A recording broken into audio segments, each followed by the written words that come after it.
Hello, everyone, and thank you for joining our webinar, Introducing ReCollect and Recycle Coach. This is Heather Creven, the Executive Director of Nebraska Recycling Council. The Nebraska Recycling Council's mission is to maximize the economic and environmental benefits of resource recovery in Nebraska and to waste nothing. In the webinar today, you will get a demonstration from ReCollect and Recycle Coach. Both are standout companies when it comes to software applications for municipalities that want to improve information sharing, scheduling, and communications with residents and reduce contamination in recycling programs. Both applications have proven success in improving recycling program participation and in reducing contamination. Following each demonstration, there will be additional time for questions and answers, and afterwards, from both demonstrations, a discussion of the features that are desired and what should be included in an RFP or a quote is the goal, with the intention of a statewide subscription. Since I have you as a captive audience, I also want to remind you about the Municipal Measurement Program, MMP, launched in January of 2019 with the goal of harmonizing the measurement of material management programs and providing municipalities with decision-making tools that can improve recycling program performance. It's a free program. This free program assessment and planning tools provide participating municipalities with access to powerful analytic reports designed to measure waste diversion performance and improve programs. In addition, Nebraska Recycling Council recently completed a community toolkit on our website, which has a wealth of information for communities, businesses, and organizations to assist them with options for the best resource management. And we were able to do this through a grant funded by the Nebraska Department of Environment and Energy. During this webinar, you can type your questions in the chat box as they come to mind, and they will be answered during the questions and answer portion. A recording of this presentation will be emailed to those who signed up for the webinar within the next few days. Thank you again for attending, and with that, I will turn over the presentation to ReCollect. Tim, who will start? Good morning, everybody. This is actually David. I'm Tim's colleague. Tim's sitting next to me here. I'm joined also by Drew, our Director of Sales. Good morning. I'm a co-founder here at ReCollect, and so I'll be speaking to our presentation. You might notice, hopefully you're all seeing our opening slide, which says, honestly, it's not for everyone. We were kind of looking around, trying to think about how we wanted to speak to the state of Nebraska, and we noticed that this was the state logo when it came to tourism. And we know it's gathered some interest. And for us, it really resonated with us because here at ReCollect, we work really hard to have a tool that actually doesn't work for everyone. We work to have a tool that's designed to work for you. So I think one of the things that really makes us distinct in the marketplace is our ability to work with every single community that we're engaged in,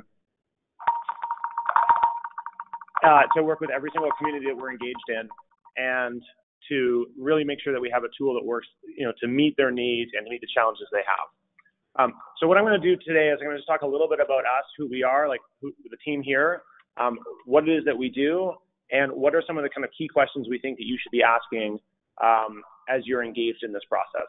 So first, maybe hum a few bars about myself.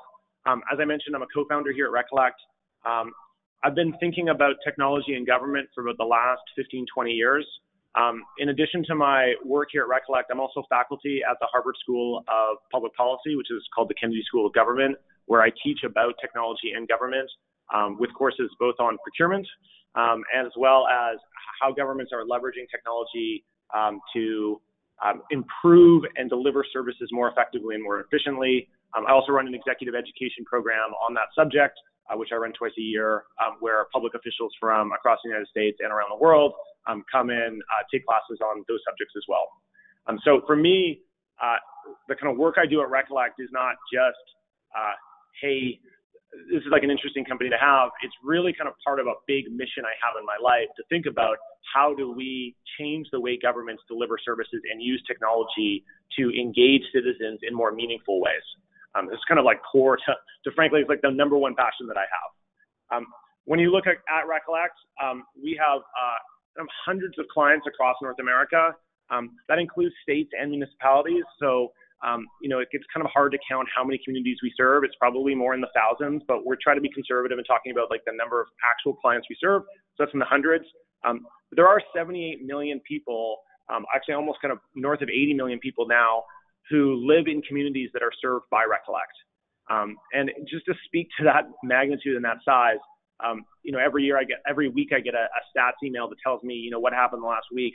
And last week we had 55,000 people sign up for Garbage Day reminders just last week alone. So the scale at which we're working at is unprecedented. There's nobody who has this kind of reach in the industry. We also work with the major haulers, and as I mentioned, we work with a number of states. So we're kind of working at a very significant scale. The next slide is I really kind of want to talk about like one of the things I think makes us special, which is our team. This is a photo of our team at our last face-to-face and all hands. And the thing that makes, I think, ReCollect special is really a combination of three different groups of people coming together. There's kind of government and policy experts, such as myself. There's software developers, many who grew up working at large companies and startups in Silicon Valley.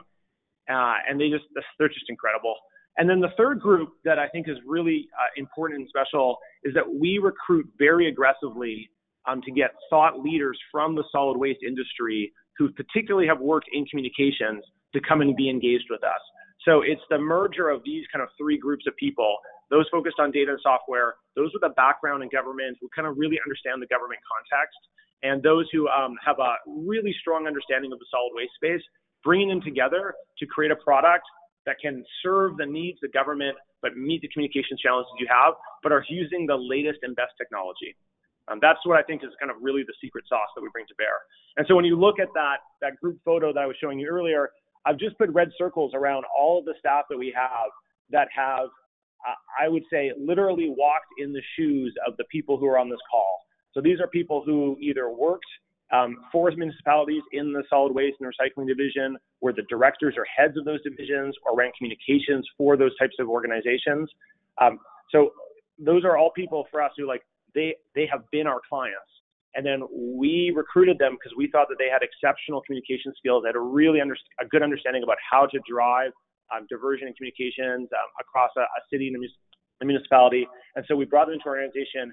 And those are the people that interface with our customers. They're the ones who are kind of making sure they're getting success with the tools that we use. And they're also helping us design the product, make sure that it's got the newest ideas and the best ways of doing the work for our customers. So this for me is, this marriage of these three skills is one of the things that I think is so important about who we are and what we do. I am actually only going to speak very briefly about the tools that we have at ReCollect. I think if I wanted to go through all of the features and all of the kind of bells and whistles that we have, it would frankly take us kind of like 15 hours.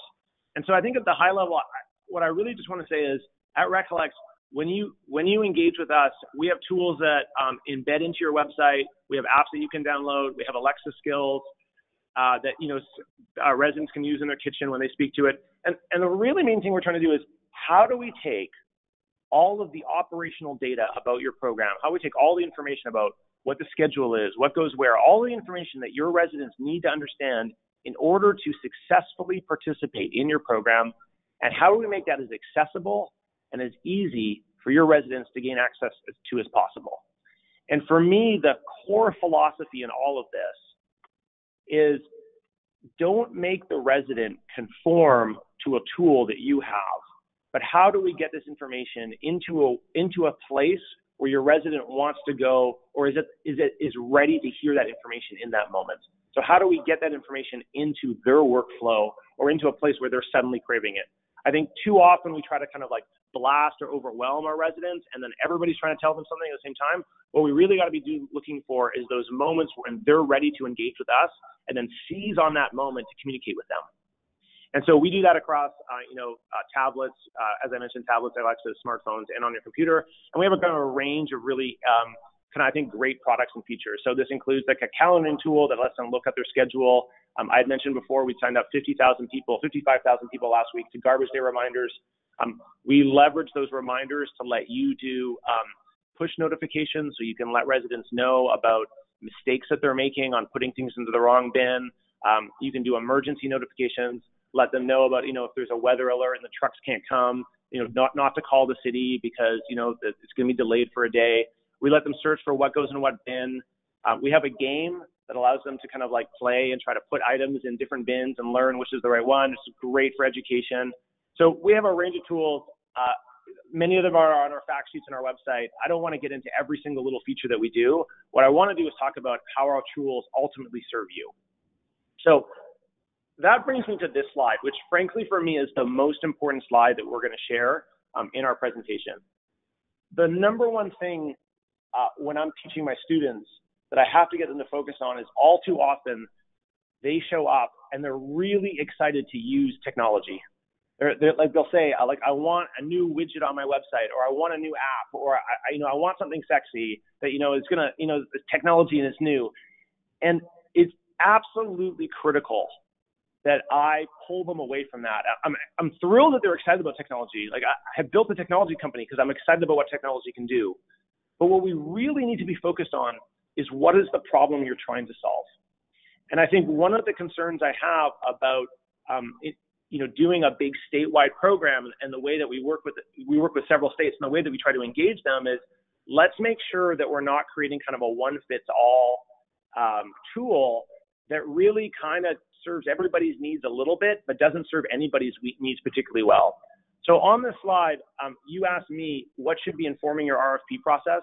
I think the most important thing I would say for you is the vendor shouldn't really be informing your RFP process. It shouldn't be like, hey, what can a vendor do? And that's what should be driving what we put in the RFP. What should be driving the RFP is what problems do we have and how are you going to help us solve them? And that's why on this slide here, you can see, what I'd love to know, if I had my preference on this call, I'd almost stop talking right now. And I would literally go around the table and I would say, for each community in Nebraska, what is the key priority that you have right now? And I'm willing to bet that it's actually different in those different communities. Some of you are probably focused on reduction in contamination. Other of you want to increase diversion. Some of you are worried about call volumes. Like the 311 desk is getting overwhelmed, or your staff is like so busy answering phone calls all day, they're not doing any of their other work. And so how do we understand which one of those? There's a great story of us actually doing that work in another community. It was, in Hawaii. They called us and they were like, we love the technology. Can you work with us? And we said to them, well, what's the problem you want to solve? And they were like, no, we just want an app. We just want an app. And we said, no, what's the problem? We had to actually stop them from buying us. And they said, okay, well, we'll go back and we'll take a look. And they went and looked and they discovered that the main problem they had were call volumes. And it was not the problem they thought. And we said, well, what's driving the call volumes? And they didn't know. So they went back and they learned what was driving the call volumes. And it turned out, they thought they wanted a calendaring tool, but what they really needed was another tool we offer that's pretty unique, which is scheduling bulky item collections, because they were getting huge numbers of people calling them to schedule bulky item collections, and it was eating up all of their staff time. And so then that was the first tool we rolled out. And because we rolled out that tool first and it had this huge impact, it created all this interest and buy-in from other stakeholders across the city to do more tools in the solid waste basin. They saw the value. And my fear is that if we had started with something that they just thought was interesting, like calendaring, maybe we would have had some success, but it might not have been, knock it out of the park success.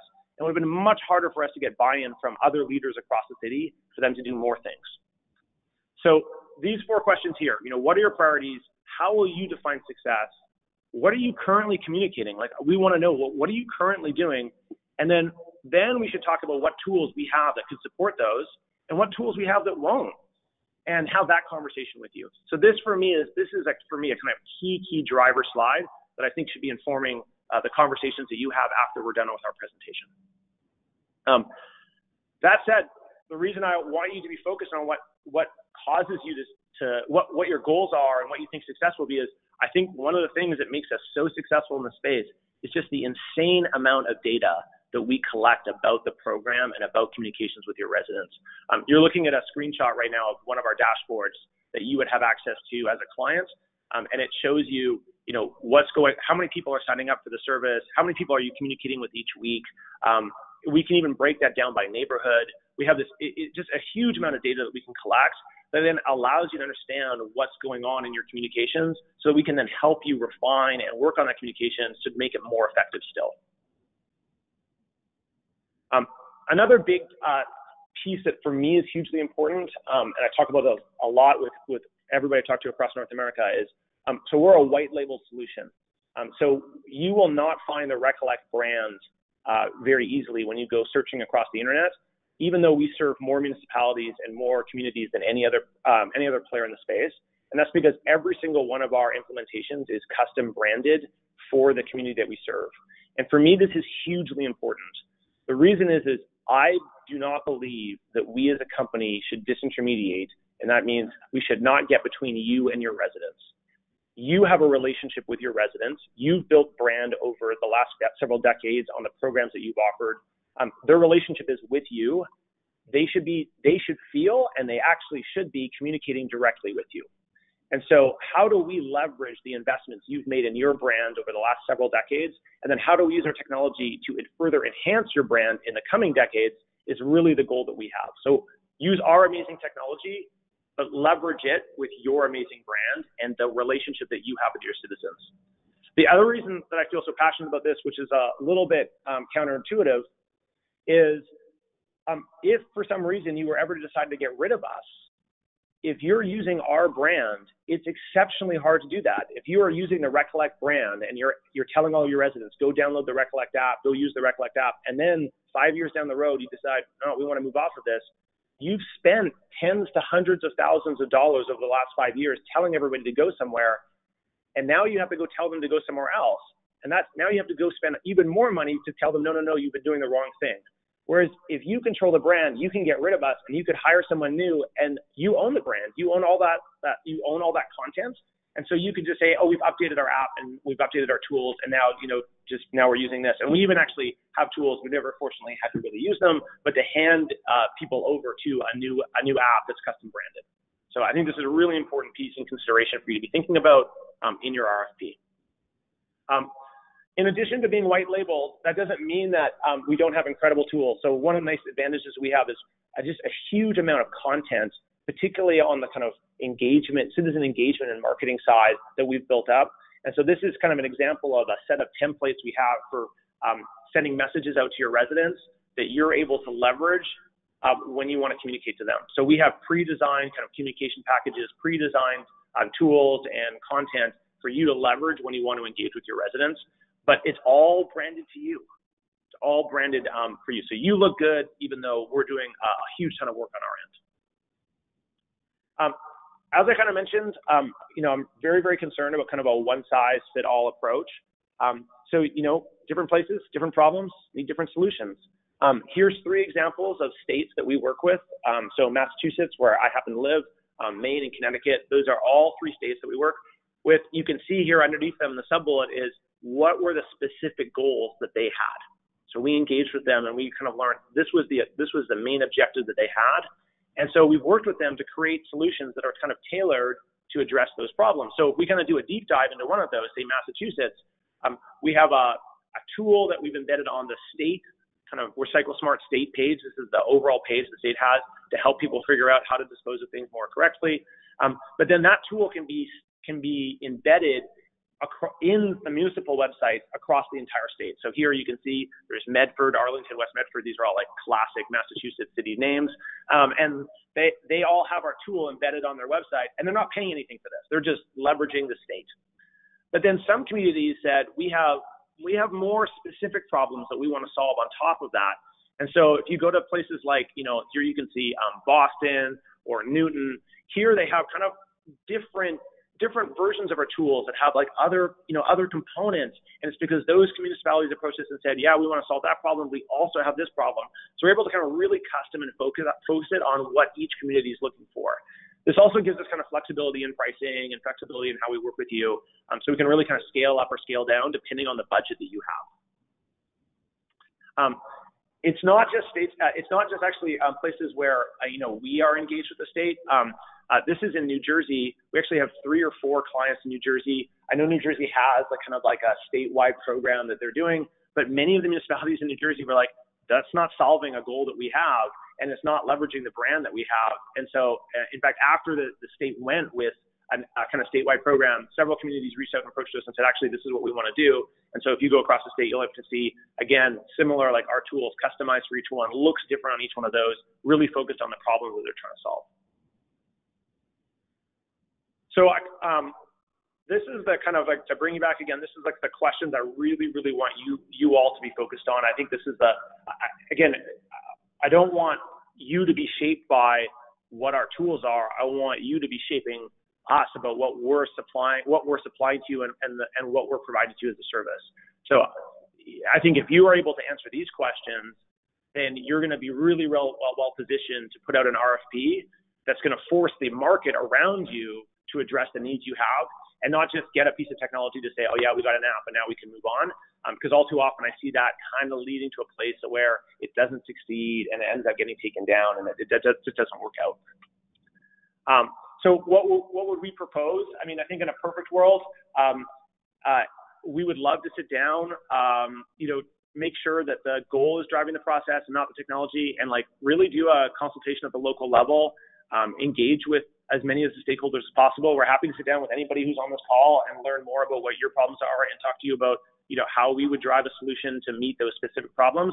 I'm just really nervous about talking about, here's the one thing we do and it's going to be one size that fits all. I think we'd even be willing to come to Nebraska to do that. We're going to fly a team in on our own dime just to sit down and chat with you about that. And there's a range of procurement vehicles that we have by which to do this. We can contract with a state entity, with a nonprofit entity. We can contract with the individual cities. But we also have kind of umbrella agreements that everybody can fold under, which I'll talk to you in a second. Just for the high level to talk about price, just because I know that was a goal of the call. We have some state entities where we work with where, we can provide some really, really basic but highly targeted and effective tools for less than $10,000 for the state. And then do something where, each municipality comes on to solve their needs, at somewhere between $2,000 and $10,000 per municipality. And we can do that where we charge the municipality. We can do that where we charge the state. I think one of the things that's really nice is we have an entity called Sourcewell, which many municipalities belong to. It's kind of an umbrella contracting vehicle. And so it allows you to not have to go through an RFP process to do this. And you can go through that at the state level or at the municipal level. And so that's been a really effective way for us to avoid the municipality having to do a whole bunch of bureaucracy to get the tool that they need, and allows them to instead focus on just identifying what is the solution they're trying to get, and then go target that. We can also do kind of a flat fee across the entire state. Like, we're entirely open to that too, and we can do that through an RFP process. We can also do that through Sourcewell as well. I think the other kind of key questions as you're engaged in this RFP process that I would encourage you to look at is, again, really look at the team. Go on LinkedIn for anyone you're talking to, not just the people on this call, anybody out there. Go look on the team. What's the background of that team? What's their experience? What have they been focused on?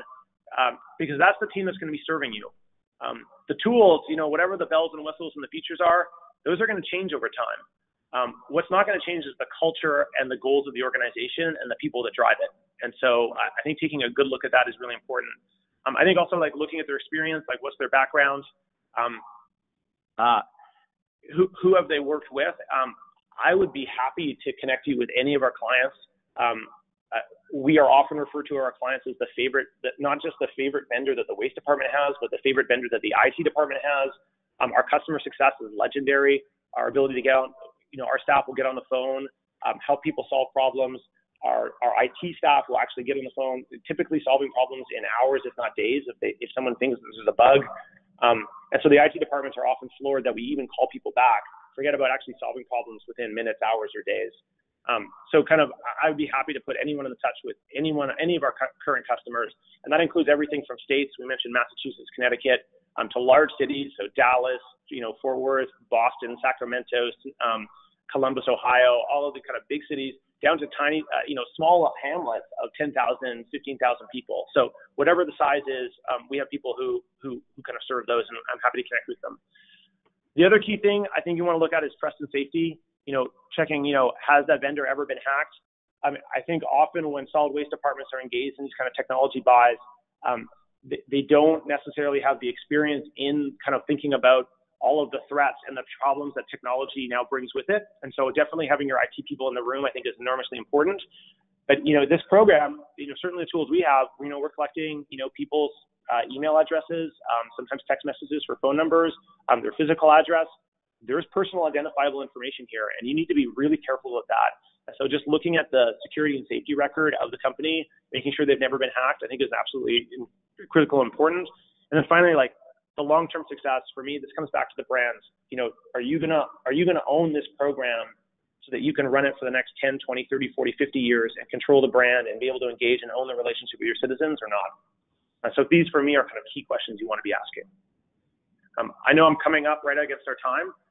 We'd love to share more. 30 minutes is just a really tight time. So I wanted to kind of speak to culture, values, goals, strategy, because I think those are the things that are actually going to really define success in the long term. But if anybody wants more details, I know any three of us would be happy to get on the phone anytime with you and kind of walk you in more detail. So I'll pause there, and thank you so much for this opportunity. So I do have one question that came in, and I have, the question is, the information you're presenting, example, collection schedule, seems to be more for a city subscription, not the statewide subscription that NRC&E is pitching. Is that a correct assessment, and how would this work? I don't think I don't think that's correct. And we work with more states than any other company out there. So I'd love to hear more about what it is that the state is, what is the feature or tool the state is looking for. And we can see if we speak to it, but I'm pretty confident that we do.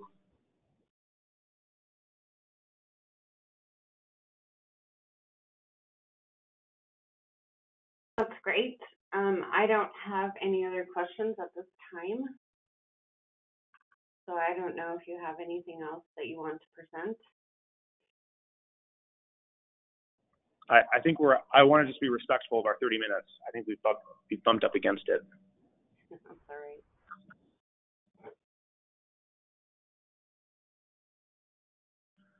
Maybe I can, this is Drew speaking, maybe I can just kind of go back a little bit to the question around the statewide stuff.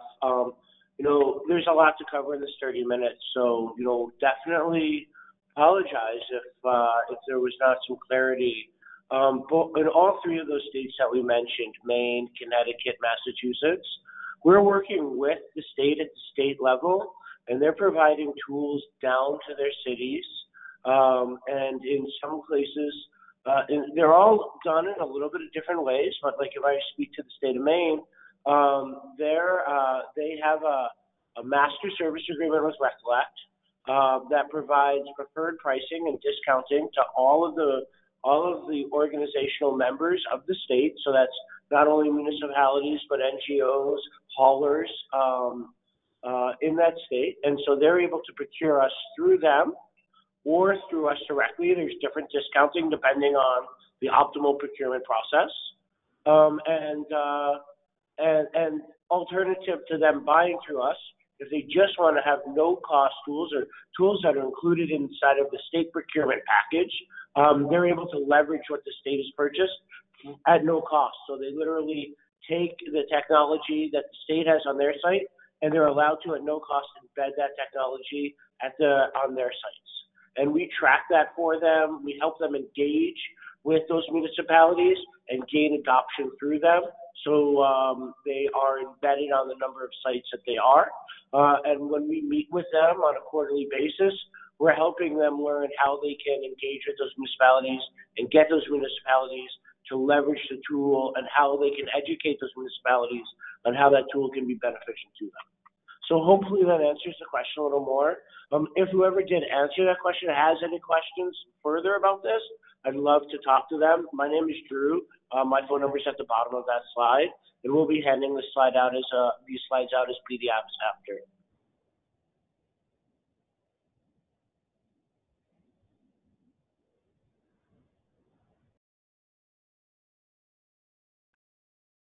So does anyone else have any other questions for ReCollect?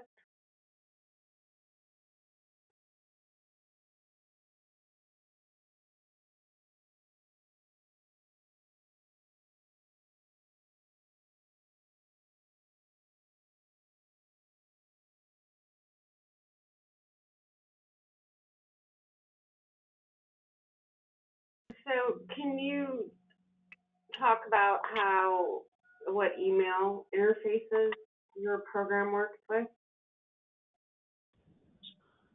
So we have a communications platform on the backside of ReCollect that the municipalities and the state leverage, but we can both pull down email information from other systems like MailChimp or Constant Contact, those types of systems, and in some cases even push kind of contacts back into them.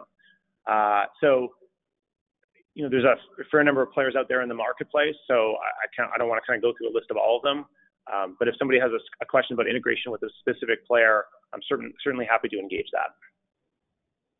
I have another question, and is there a way that a community can sign up with one of your tools that you've done and pretend to be a customer? Sorry, I'm trying to clarify the question. Sorry, so can a community sign up for one of our tools and pretend to be a customer of ours? Yes. I'm not sure I totally understand the question. All of our customers have signed contracts, and we don't have a freemium model, so nobody can sign up and choose to be a customer of ours. But I see. Are you saying you don't have any kind of demo or pretense prior to signing up? Oh, you mean, do we have like a place where someone can go and play with our tools and not impact a client, so they kind of want to go understand how our tools work, so kind of like a demo site? Is that what you're referring to? So yeah, we do. When we do an implementation, we do have kind of a site where people can go and play around with the tools, that we kind of show them how they where they can go and understand how to embed them into their website. They see how they work, that we maintain. So short answer is yes. Perfect.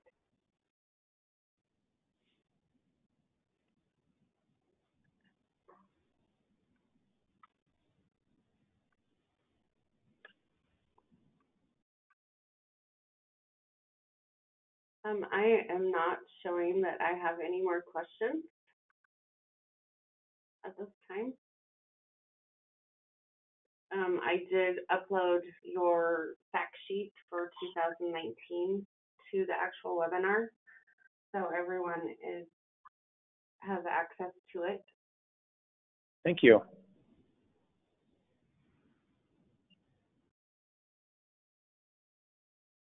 Do you have anything else?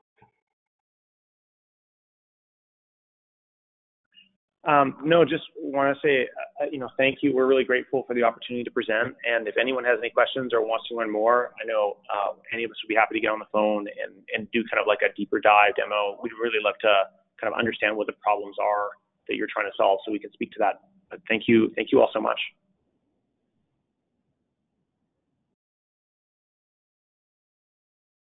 I do have another question. So as far as a resident, do you have an experience that they could log in and look at what it looks like? Yeah, so Drew Rifkin speaking. So as a resident, we have literally hundreds of public-facing ReCollect tools for our cities, so we can point you to some example sites. You can plug in an address, you can go through the tools. Almost all of our tools are on public-facing websites, so they're accessible to anyone with internet connectivity. And we can pass some example websites over. You can kind of click around through our tools and pretend to be a resident of some of the thousands of cities that we service. And then we do have like our back-end administrative suite that only the administrators have access to. That's obviously not public, and so you can't log into those. That contains information that each of our clients has that's unique to them. If someone's really interested in learning more about that, I kind of spoke at a high level about the incredible amount of data we have. You can log onto that to send your notifications. It's a very powerful backend. It's just if I demo it, it can take a long time, and I'm not sure that we're going to demo the things that we're going to speak to the needs that people have on the call. But if people are interested in learning more about what that backend system looks like, really, really happy to get on the phone and show it to people. I think we need more than 30 minutes. Great.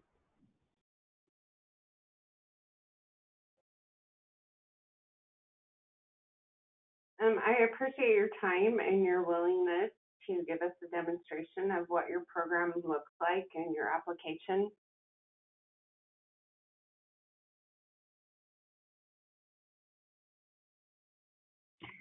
Thank you.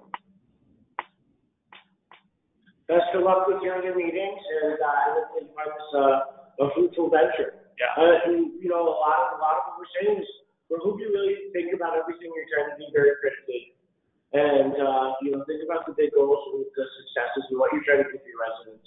Yeah, but it's great that you're asking these questions. We're really excited that you are starting down this path. It's really, really awesome. And we appreciate your time.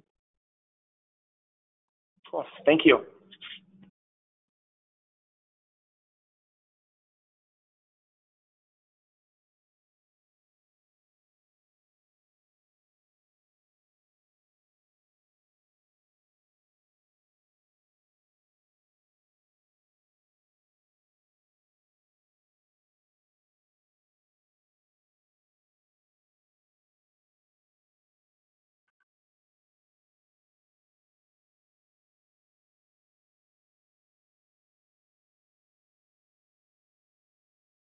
So I believe that ReCollect, or Recycle Coach, sorry, is going to be on at 10:30. So we have a few minutes before they will convene.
Hi, Corey. Can you hear me?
Test, this is Corey. Hi, Corey. Hey, how are you guys? Good. Very good. Okay, so do we have everyone at the table? We do? Awesome. Okay, now do you guys hear any feedback? 'Cause I'm just looking at my laptop versus my phone. I want to make sure that I am not echoing there. It sounds good. Sounds good to you? Okay, perfect. Well, I mean, first and foremost, thank you for the time. I know that you guys probably have a million things to do, given that it is Jan 2020 and we're all off to the races. My goal in this conversation is to, one, keep it a conversation. I know that these can turn into lectures. So if at any point in time you want to interject, please voice a concern, a question, or a thought. I like organic back and forth. I find that they really facilitate, one, a better connection, and then two, really seeing how we can be a good fit for you guys, okay?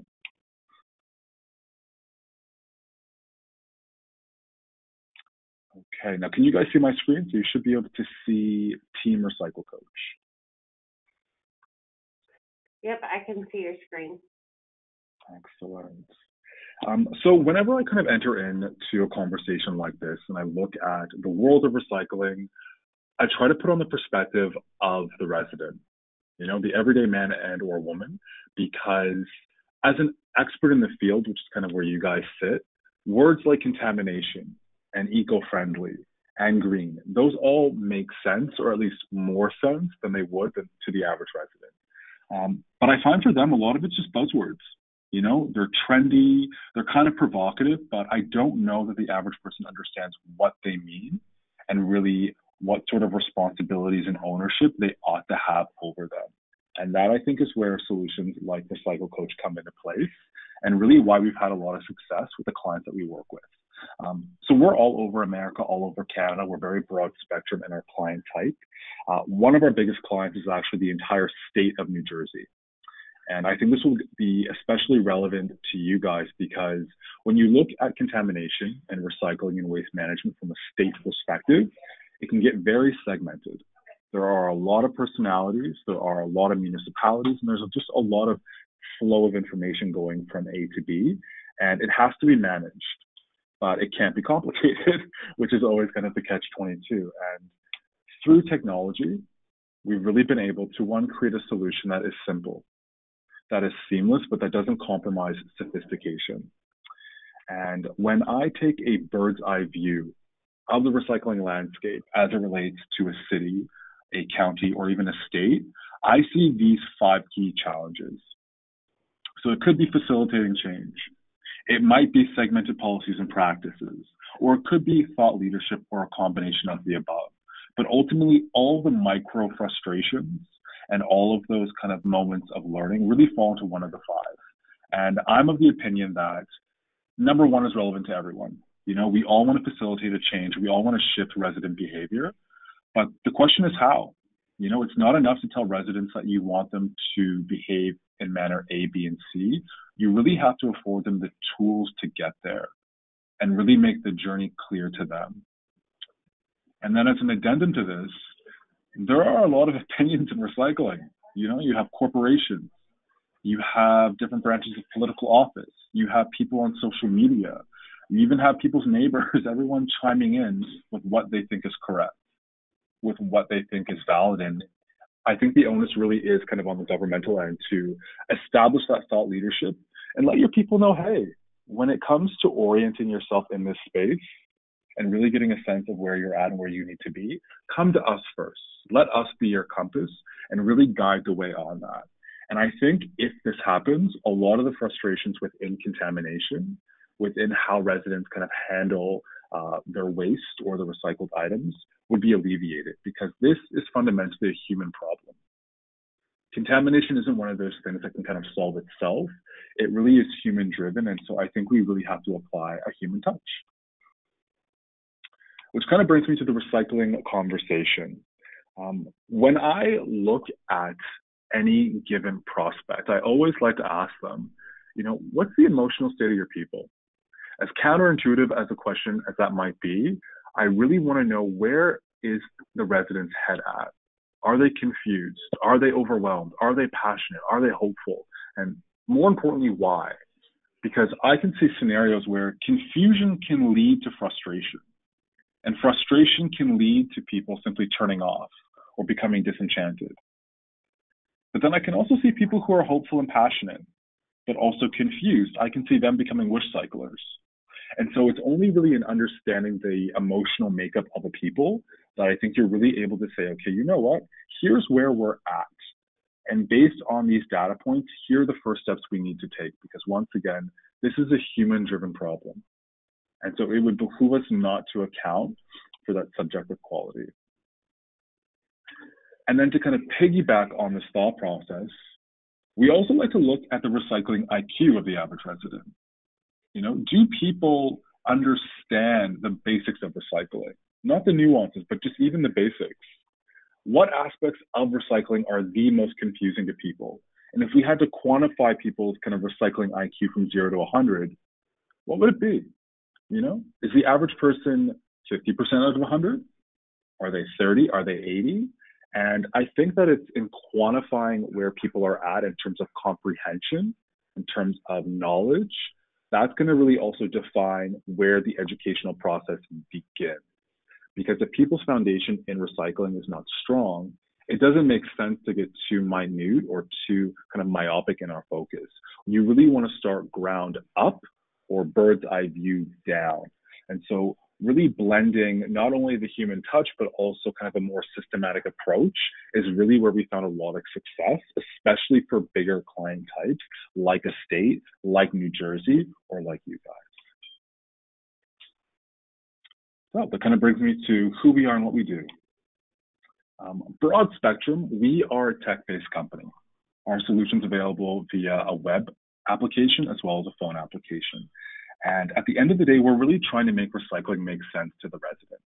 We offer a full suite of solutions, kind of A through Z, everything from a what goes where tool, which helps people figure out where items go, to items that are a bit more elaborate, like our interactive campaigns, which really endeavor to teach people through dialogue.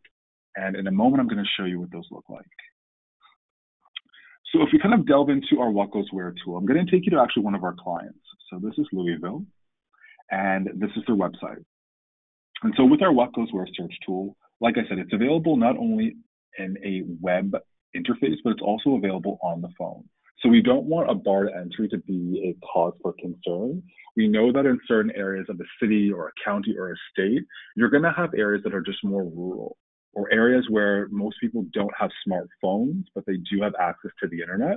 And so in making sure that our tool is available on both platforms, we really alleviate the excuse of access to information. So what goes where? Very straightforward. It acts a lot like Google. You type in what you're looking for, you hit enter, and you go. This system is purposefully designed to be user intuitive. So you'll notice here when I type in battery, the system's already thinking, okay, do you mean household battery? Do you mean laptop battery? To really guide the person along kind of the best route. So if I were to click household battery, you'll notice a photo that visualizes, you get a description, and then options that speak to drop-off locations, hazardous waste, or what happens next.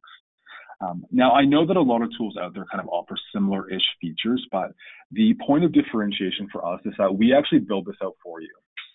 You know, our database has over, I think, 17,000 items in it, and this is all pre-built. If there are scenarios where, say you need a custom fit, say there are areas of state that require additional items or that require different phrasing, that's something we can do for you, because as soon as you begin to introduce manual pain or more back-end work, you really slow the ball down. And we don't want your success to be defined by workload. We really are here to do that for you. We want the tool to simply work, and it does. And to take it a step further, we know that in today's day and age, we're interacting with so many different cultures, so many different people. And the important thing to focus on is that when people look for information, they're looking for it based on how they think about it. So in the example of the battery, the average person might type in battery if that's what they were looking for. But what if I called all household batteries AA's? Or what if I just called batteries AA's instead, and I type that in? You want any tool to really account for that. So you'll notice as soon as I type in AA, the system's like, oh, did you mean household battery? And once again, you're trying to alleviate the drop-off. You're trying to alleviate the wish cyclers, but more importantly, you want to remove this element of thought. You don't want residents to have to spend too much time kind of crunching numbers or figuring things out. You really want their journey to be simple. It should be A, B, and done. And this is a great way to combat not only wish cyclers, but people who feel overwhelmed, or people who are willing to give you maybe 5 seconds of their attention, but that's it. And I think that when you look at the average person, you have to account for the fact that they have families, they have friends, they have social lives, they have work. And to add one more stressor to their life could tip the wagon. So our mentality is really keep it simple, but don't compromise the sophistication. So to kind of move on to another tool that we offer, it's called the personalized calendar. So once again, it sits on the website and it's also available in the app. The goal here is you want information consolidated. I know that a lot of cities, counties, and even some states, they kind of do favor a more paper-driven approach. But the issue here is that paper can be lost or paper can kind of pile up. And what you don't want is to overwhelm people. You really need to keep it simple. So on our end, we thought, you know what, why not just create one place for people to look? So if they want to know when the recycling is, it's on the calendar. If they want to know when their yard waste is, it's on the calendar. If you guys have events like paper shredding or lunch and learns or seminars, it's all on the calendar. The user can set their own reminders, they can export, and they can even print it off if they prefer. But the goal here is that you want information consolidated. And you also want it to be visually easy to take in. I think that in 2020 and in our modern age, tech is not only the present, it's also the future. And so any solution that we do use has to make sense to the user. And when I look at a document like this, I immediately can kind of tether the icon with the meaning. So when I see a tree or something green, I think, okay, it's probably related to either brush or a Christmas tree, but already the solution is kind of gently guiding you along this recycling journey without you even knowing it. And that's the space you want your people in. You don't want there to be too many bumps in the proverbial road. Next is something we call interactive campaigns. And this is a fantastic tool because I'm of the strong opinion that, contamination is an education-driven problem. And education in itself is a great first step, but you need people to retain the information. It doesn't serve anyone's time or energy to explain a concept to a person to not only have them forget it the next week. And when you scale up to a state level, you really have to ensure that you're not only getting as much bang for your buck, but that the curve is always going up. You want people to constantly be building upon their knowledge base, not going in circles to build a knowledge base. To take a bird's eye view of it, campaigns last for about 2 weeks, and they really follow this model of gamified learning. You don't want to overwhelm people with data points. You have to understand that they have other factors kind of going on in their lives. So we're a big believer in taking incremental steps toward learning, where maybe we teach you 2 or 3 just basic concepts on recycling 101. That's all we would want a person to retain. And then the next campaign, we talk about the differences in plastics. The goal here is to really build that snowball up. So when I click on a campaign, it follows a question versus video format. So a lot like the game show Who Wants to Be a Millionaire, you want to engage people, but you want to do so in a simple way that doesn't overwhelm. So if we pretend the campaign is on, say, plastic bags, the questions would be specific to that. And the goal here not only is to get people to engage, but what you want is data. You want to know, where's the pain at and can I quantify it? Because there's a lot to be said if I can say, okay, when I look at the state, I can see that 23% of our residents believe that the correct answer is yes, but the remainder believe it's no. And as soon as I have that data point, I now know where I should be channeling my energy because I have numbers to go along with it. If it was a multiple choice question, I would be able to see the breakdown of who responded to what and why. And that's the sort of data that you need in 2020 in order to ensure that we're moving in a correct direction. So after a poll question or a true or false question, users will be hit with a video.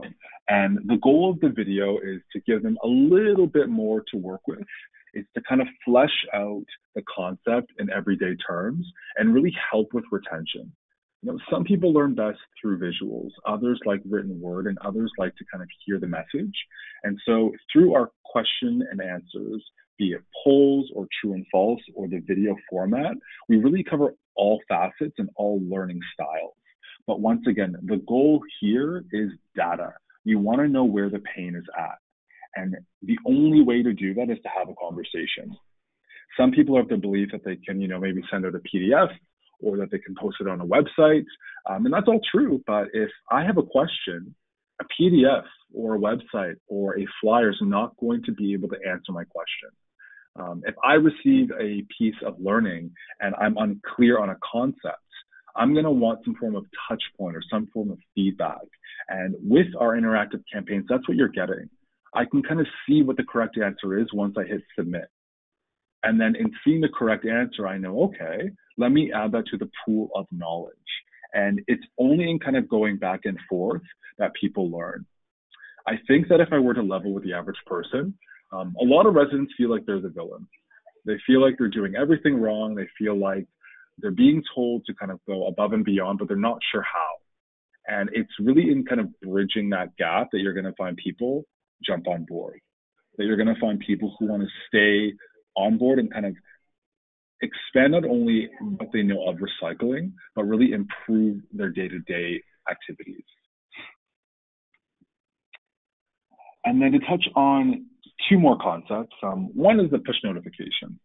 And what this will let you do is on the back end, if there is a snowstorm, or if there's a sudden change to policy, or if you just want to tell people, hey, guess what? We posted this really cool article on our Facebook page. Go check it out. You can do so through the push notification. It comes through in the app. You have total oversight on this process, so we have no kind of input into the language or to the content. It's 100% for you to use at your discretion.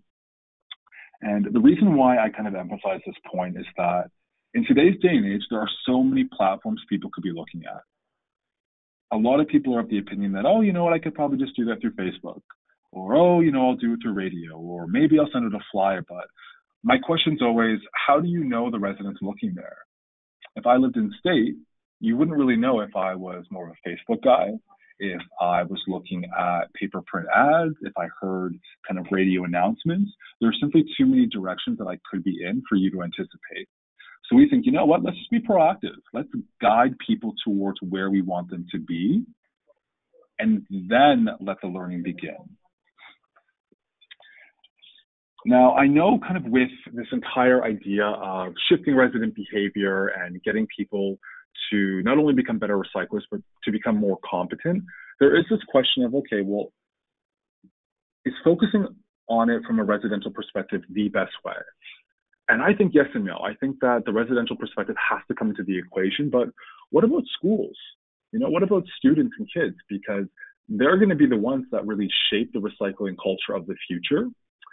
In cases, say, where households have multiple languages and English isn't the first one, kids are often the ones that teach the parents the ABCs of recycling or what best practices are. So one kind of initiative we have is Recycle Coach in the educational stream. And we're already running pilots in the grade 1 to 6 range, and we're finding the feedback's phenomenal.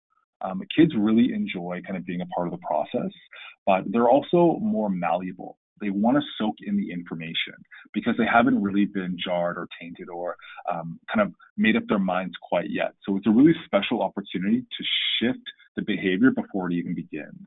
And what that would look like for you guys is we would actually be happy to kind of integrate that into our offering. And when I kind of delve into pricing, it's going to make a bit more sense. So at a basic level, you're looking at our What Goes Where search tool. So that's the Google featurette where you type in what you're looking for, you hit enter, and that's it. For statewide coverage, you're looking at about $16.9. So everyone in the state's going to have access to this. It would alleviate recyclers. It would alleviate people who are happy to recycle, but only if it's simple.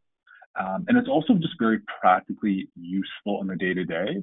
I leverage it all the time because as companies come out with new products or as things shift, it's a lot for any one person to keep track of. But if you have an app just to plug it in, it makes it that much easier to do. And because it's easy to do, I'm willing to do it.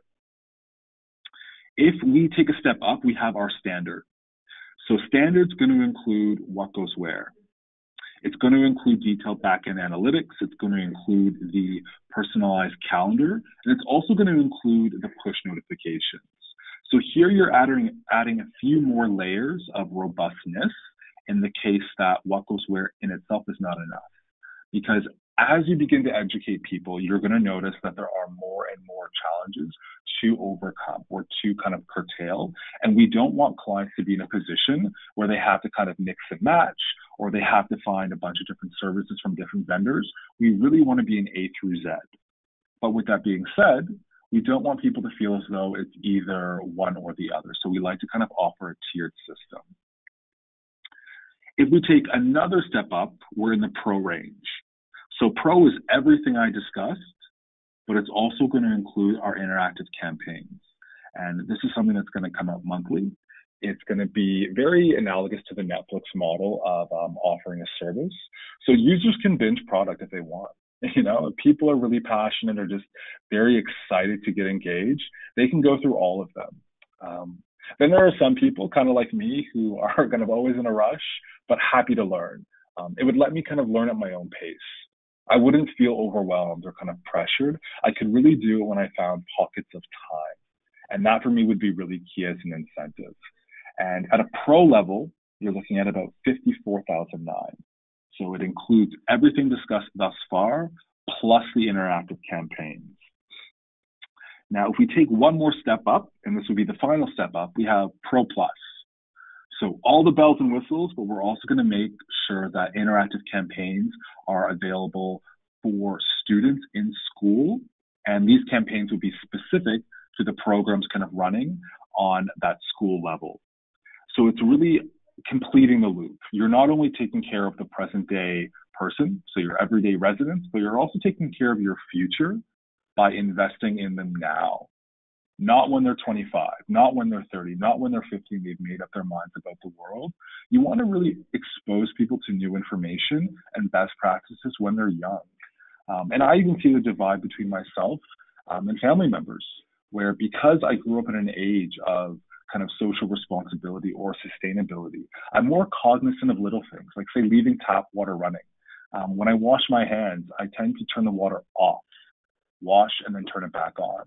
But I think to someone who maybe grew up in a different generation, this might seem like an unnecessary step, or it might seem like too much effort. So it really does speak to the point that when you educate a person, helps to really capture who they will become. And when you put it all together, that's Recycle Coach. We're a solution built for the every man and every woman. We can get as complex as the environmental enthusiast may want, but we can also offer the basics to someone who just wants to get through their day, but also contribute a little bit to the world. And with that being said, we would actually be happy to take it a step further if we were to kind of look at this from a state versus municipal perspective. So in the case of, say you go basic or standard, and everyone in the state would have access to this, but you have some municipalities or some regions that might want our pro offering or might want our pro plus offering. We'd be happy to kind of offer discounted prices, as you can see here on the screen.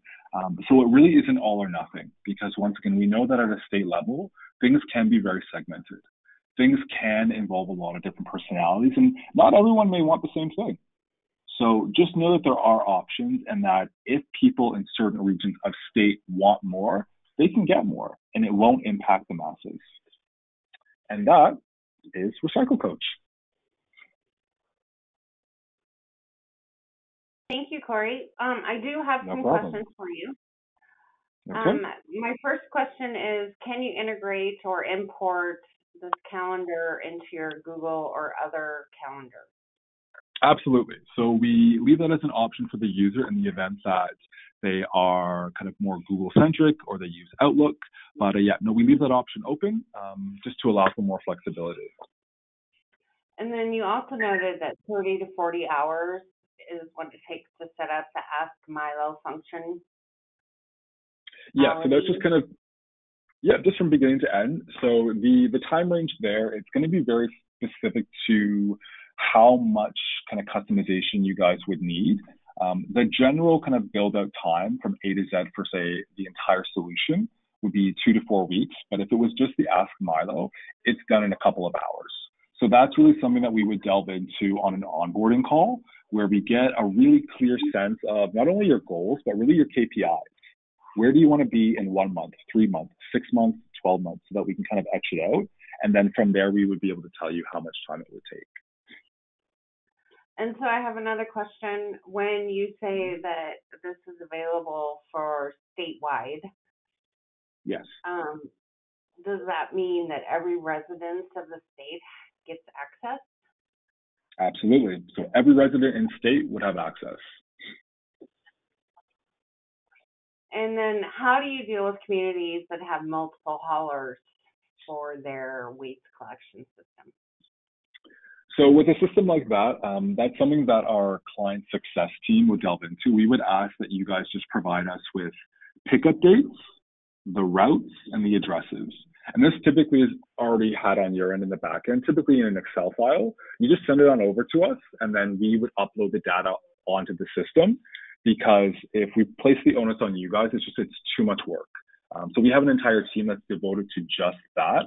We just ask you that you forward the information off to us in a PDF or in Excel, and then we take care of it. And then my final question, unless something else comes in, would be, how does your software interface with email programs such as Constant Contact or MailChimp, etc.?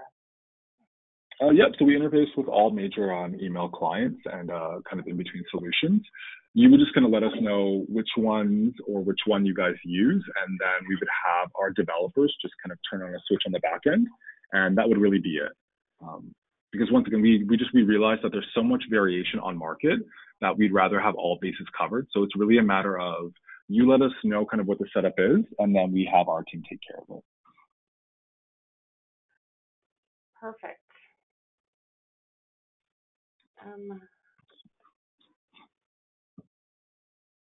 I don't think that I have any other questions at this time. Questions?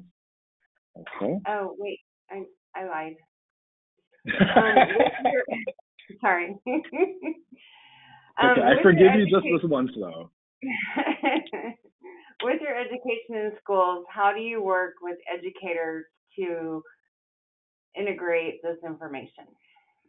Yeah, so we actually are investing in this even further. We've brought on kind of teachers throughout the region because we want to make sure, one, the content is relevant, but two, that the format makes sense based on how the students are being taught. So it's very collaborative. We would actually be reaching out to the different educational bodies to get a sense of what's priority for them, what's already being covered, and really what direction they're moving in. And that way the material, it's not contradictory, but it's also not redundant. It's really meant to be seamless. And this for us happens to kind of just a collaborative discussion, one which we would initiate with the educational officials on your end, and then also the ones on our end too, in the event that there are kind of cities that have school boards that want to kind of take next steps in this direction, but just don't know how. We don't want to kind of put more duress on their end. So we can already bring suggestions to the table in terms of curriculum, in terms of scope, in terms of timeline and how we would frame that. And we just kind of leave the ball in your court, which is to say, hey, we think that A, B, and C might be a good option, but we're always open to kind of hearing other formats. So very, very collaborative in nature. And then I have another question, is do you create lesson plans for teachers, or is it just material that they can reference? No, we would create lesson plans too. We really think that if you're going to approach education, it has to be from the beginning to the end of the sentence. And we want to ensure that there's cohesiveness in that. So kind of preparing our students to be successful, we have to do the same thing for the educators. So that's something that would come up on a collaborative call where we would kind of walk you through a mini demo of what we envision the landscape to be, what we envision the school year to look like, really show you any kind of key performance indicators along the way, why we think they're important, why we've ordered them the way we have, and then we look for feedback. You know, we want to make sure that it makes sense to the educator and that it makes sense for any state or county or municipal agendas that might be on the book. That way we're moving as one cohesive system. Because I know, and I can always foresee this happening, the bigger the entity, the more moving parts you have. So if every kind of layer of the state is on the same page, I find it weighs the dice in your favor to only be successful. Perfect. I appreciate your time. Awesome. No problem. So what would make sense to you? I'd love to maybe make this available to you in the form of a proposal, just so that you have something concrete to kind of hold on to, roll over, and kind of circulate internally. And then would you guys want to set up maybe a follow-up call? And if so, what sort of timelines kind of make sense for you?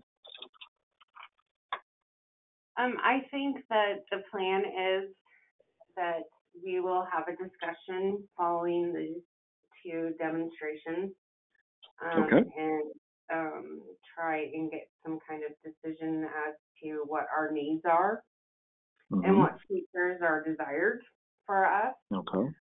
And then potentially send out an RFP or a request for a quote. Okay, sounds good. All right, so I will then float some material on over to you just to help, I guess, with your decision-making process and really put you in a position where you have as much data as is possible. And then maybe we'll follow up in a couple of weeks pending your internal deliberations and really start building out that future. Sounds great, Corey. I appreciate your help. Okay, no problem. Take care. Bye-bye. Okay, bye-bye.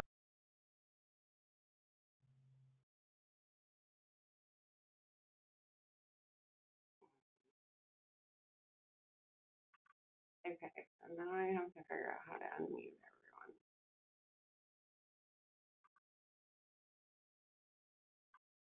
And I have to go here.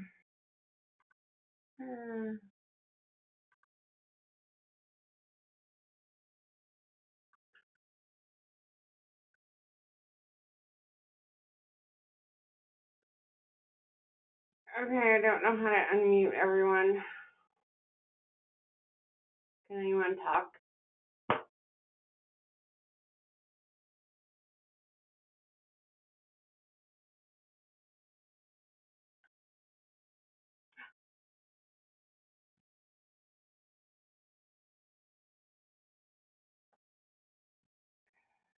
working.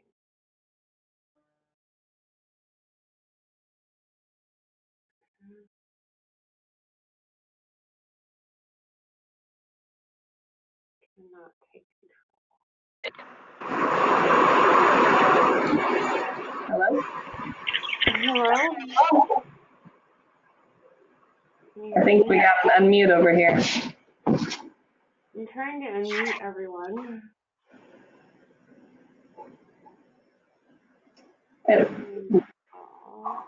It looks like it's unmuted on my line. Who am I talking to?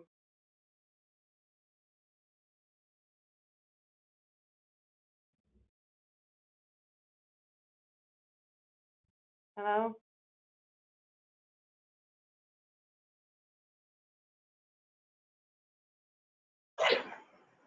It was Willa. I'm unmuted again now.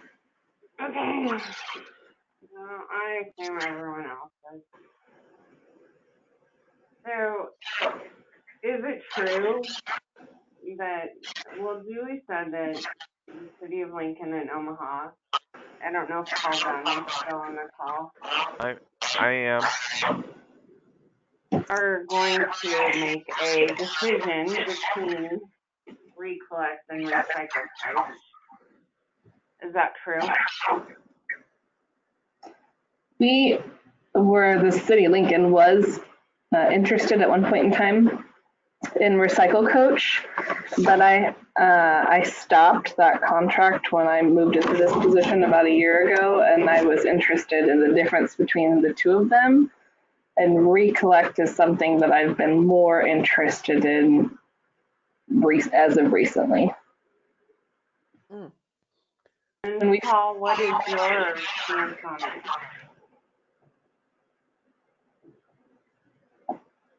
Man, I can just barely understand people. I'm sorry, Paul, what is your stance on the difference between ReCollect and recycle codes? And what the city of Omaha is going to do?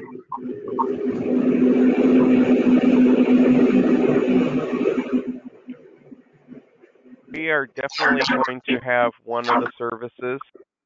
We haven't made a selection, and our selection will be limited by our requirements for purchasing. We don't do requests for proposals. We're not allowed to. So we will have to write up specifications, or if we can determine that one of them is a sole source.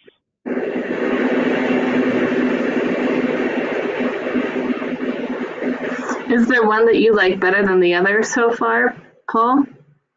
I have looked into ReCollect deeper than I have Recycle Coach, so I can't say that I can really compare the two. Okay. I have some difficulties with Recycle Coach primarily because we have such a unique system here. And I can't, when he says just send over an easy Excel spreadsheet of all the different haulers, pickup times and dates, we don't have access to that information. And so that's not easy for us to get. And if there's changes, it's a lot of administrative burden for us on our end. So it's not necessarily the realm of the world that I want to be working in when you're looking at collection dates and times for material. I agree. I don't think really either system would work well for Lincoln, just because of the type of system you have. Mm-hmm. For some of the other things, those are the comparables for you, the what goes where versus the whatever catchy name ReCollect has. Mm-hmm. I'm primarily interested for the back end of like a wheelhouse to collect data in. That's what I would really be interested in, such as the municipal measurement program. And I know it's a little bit of an off branch from the ReCollect, but it seems like it's the same system. Uh-huh. And that a free system that Omaha, Lincoln, and North Platte were the only three that had signed up for that program when I was at the conference in August of this year. I tried to push it again today, just because I knew I had a lot of communities on the phone. What's your biggest concern, Paul? Well, for us, it's 180 degrees opposite from you, and that is we need it for the communication tool of this is recycling week for you, because we're changing from weekly recycling to every other week. We got one hauler, we got one database. So for us, that a lot of that is a piece of cake. I would want the things I would look for is I would ask them, can you provide weekly text messages? Do you do audio phone calls? Do you do emails? Can people sign up for one or all three?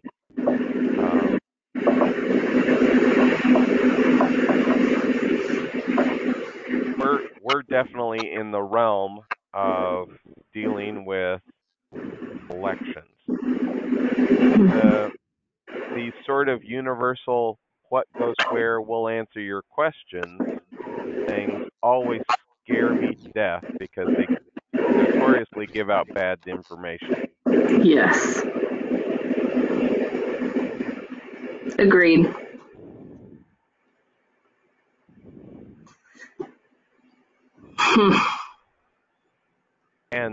And collecting that information is not something that we do. We have always purposefully avoided doing surveying companies and saying what do you collect, what do you not, etc. So far, we've just left that up to Earth 911, and that is our reference whenever people have questions outside of things we control.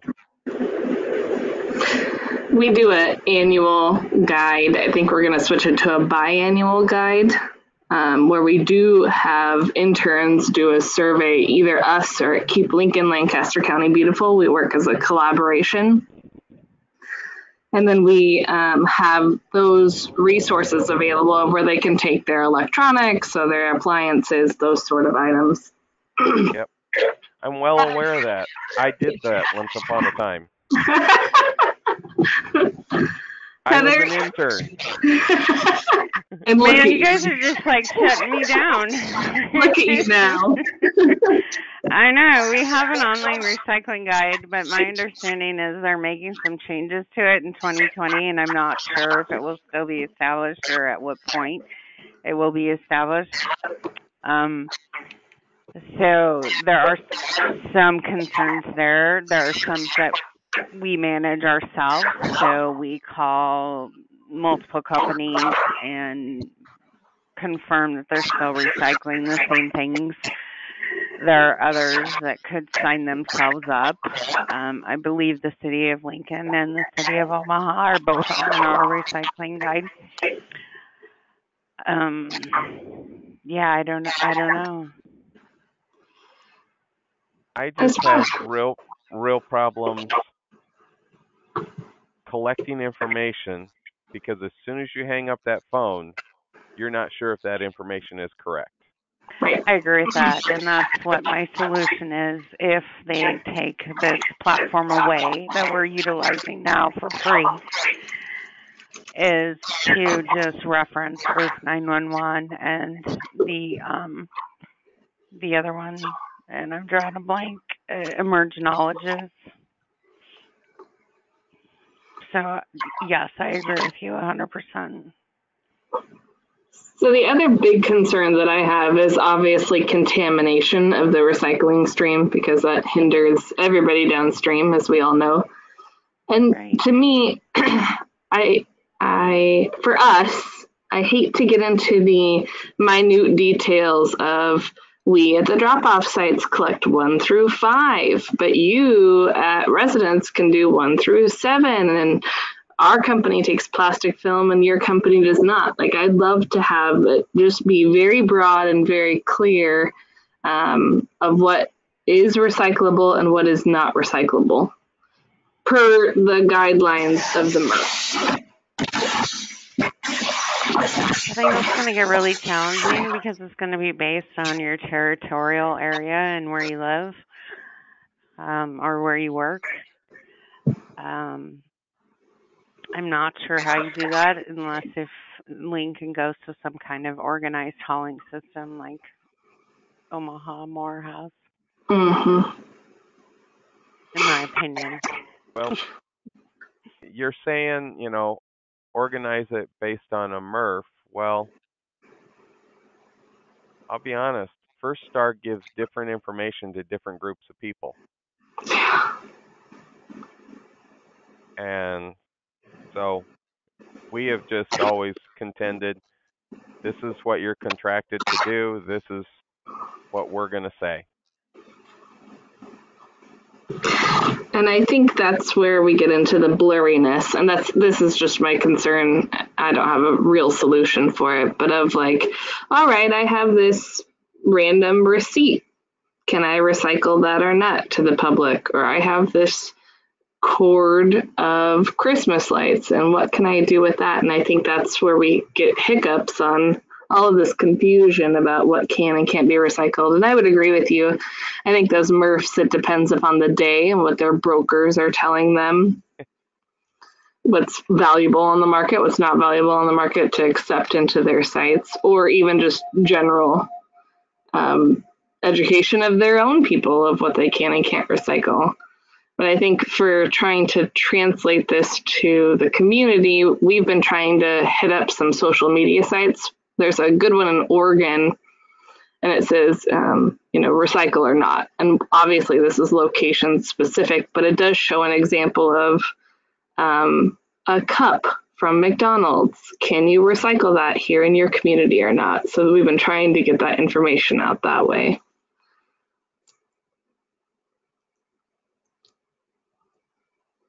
And until we have a system change, I don't know how we would use this except for the back end of the collection of data. So it's housed in one centralized location. So it's not on an Excel spreadsheet for somebody somewhere. Right. And then the face fronting, those are the 2 ways I would imagine using it. Correct. I would agree with that.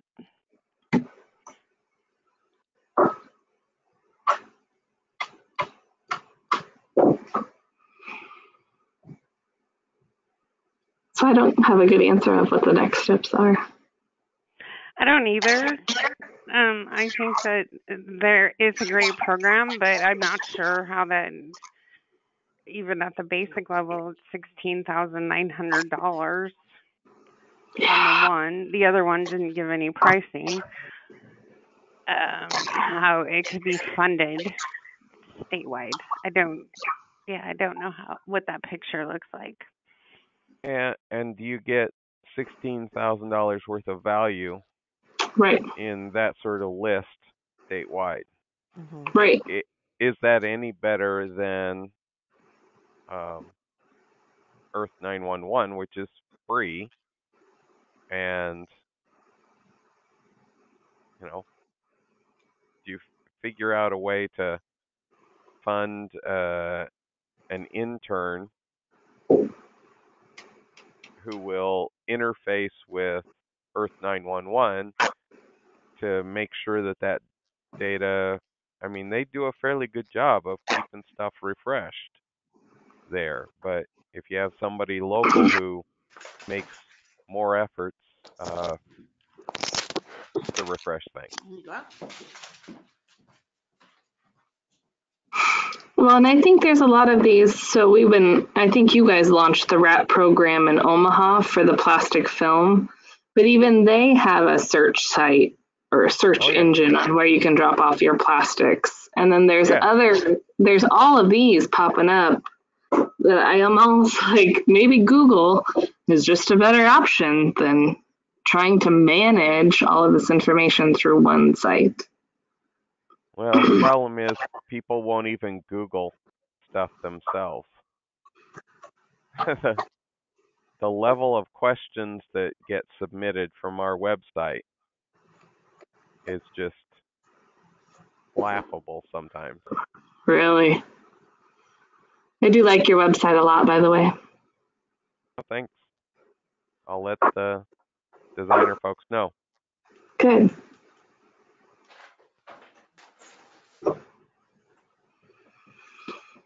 So Yeah. is there anything as far as a follow-up or next steps to this? Are you guys still considering subscribing to one of these services and trying to make it statewide? What is my next step, I guess, is what I'm asking you. I'll be curious on what you choose, Paul, and if you like it or not. Well, and we'll have to figure out how exactly we will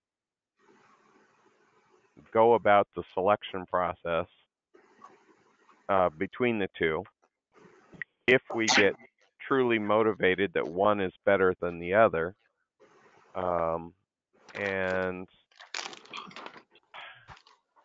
and what the pricing structure is different between the two.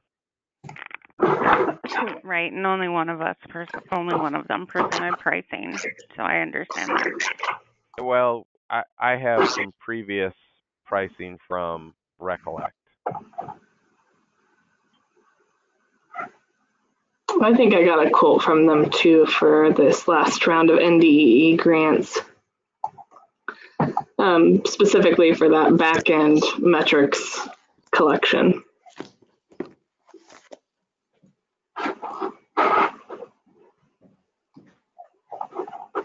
So Heather, as far as you, I don't know what your next steps are. I would hold off on anything as of right now.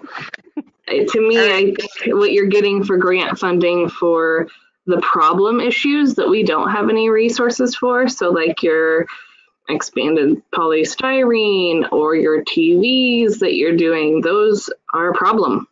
And they're a known problem, and they're hard to recycle, and they cost money, and people don't want to do that. So to me, that's a huge win for all of us, saving on the risks of them being illegally dumped or tried to be dropped in our landfills, and where we don't want them to be anyways. So. All right, so I will not do anything at this point going forward unless if I hear from you. I will send out a recording to everyone who registered. I know there were a few people that said that they wanted to attend and couldn't, and I said I would send out a recording.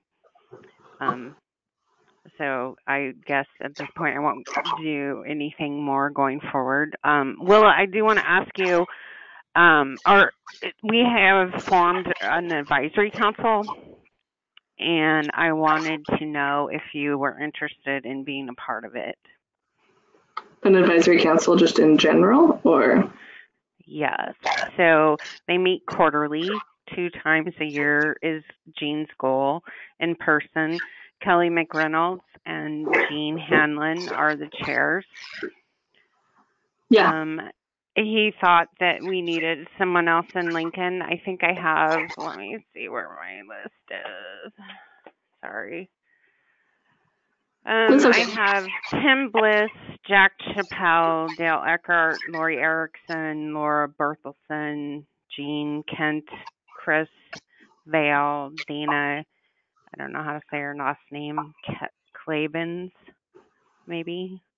Kelly McReynolds, Lisa Henning, Tamara Slater, Kelly Flynn, Stephen Ramez, Denise McGovern, Carol Copeland, Ray Marolo, and then Spud, and then Mark and Ruth from the Trust and NDEE also sit on it. Yeah. Yeah, I'd be interested in that. Perfect.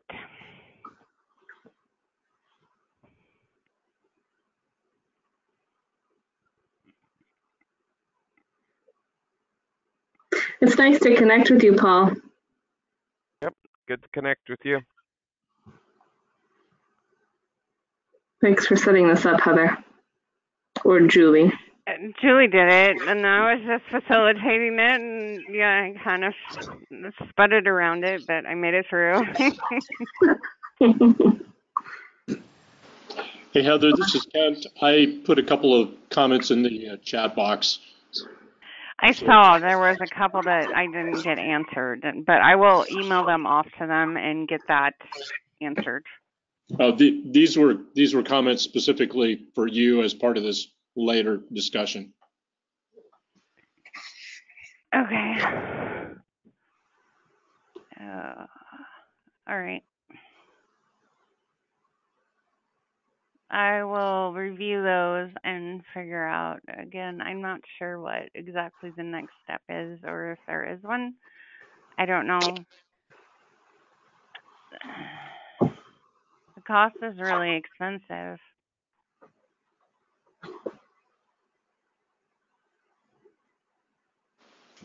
If you're looking at this for a statewide effort, there's going to be a lot of customization because, as you know, Omaha and Lincoln are entirely different. You're going to have stuff in the rural areas, which is completely different. Boy, it seems like you're spending a lot to try to get customization on this. And I look at those prices and I'm just kind of shaking my head. I just don't see the value there. In it's nice products, but I think, as Paul alluded, there's some other things out there that they're not costing anything right now. I'm not sure what's being proposed here is going to be that much better without a lot of effort going into this. So I think you're nothing going forward right now. I would agree with that as well. But I do have a Millennium that teaches in Lincoln, and I could see where that would be his first thing if he had something he could punch in and say, can I recycle this McDonald's cup? So maybe our messaging needs to be changed in an effort to try and capture those items. I don't know. Going back to what Willa had said. It's like everything with this contamination. Like it is a buzzword. You're right, it is a buzzword, but people still need to understand what that buzzword has and what the effects are on the stream of recycling, which is causing a downhill issue for all of us. It's labor costs, it's off-put of material from the MRFs to the landfill. So you can highlight what you can recycle, but there are, hundreds of thousands of other things that people want to recycle. So to get them in that, no, don't recycle this mindset, or yeah, it can, but it's in this odd spot that you're going to have to really search out, is the challenge. Right, and I would agree with that. And education is obviously our number one goal. And so just trying to move people forward, but I think it's still confusing for everyone. Mm-hmm. I can honestly say that I hosted 2 Christmases at my house, and we have a separate recycling and a trash, and I was like digging out of the recycling stuff that should have been in the trash. So nobody gets it, and I'm not sure how to make it clear.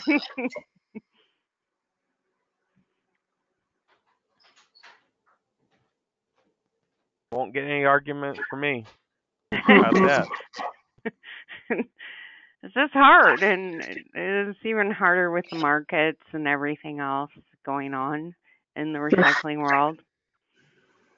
Yes, really hard with markets and the recycling world. Yeah, it's not the opportune time to become the executive director of the Nebraska Recycling Council. So I saw Gene not too long ago, and I thought, well, you dipped out at a good time, didn't you? he laughed. Anyways. Right, I have Jean in my corner because she comes here on Tuesdays, Wednesdays, and Thursdays. So if you ever need something from him, I can corner him. I appreciate his knowledge so much.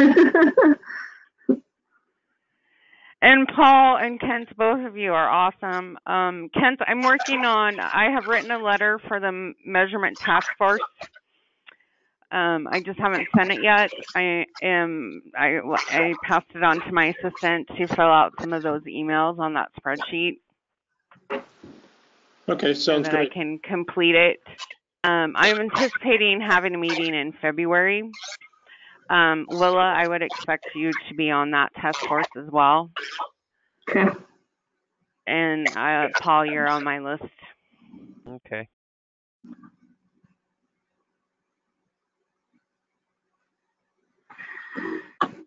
We'll do it. I will have some stuff out on the Household Hazardous Waste Working Group.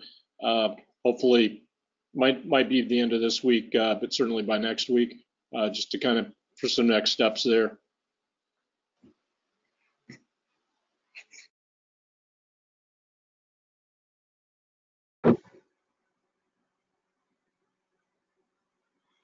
Great. Sounds good, everyone. Have a good rest of your day. Yep. Thanks for this. Alrighty. Yep. Bye-bye. Bye. Bye.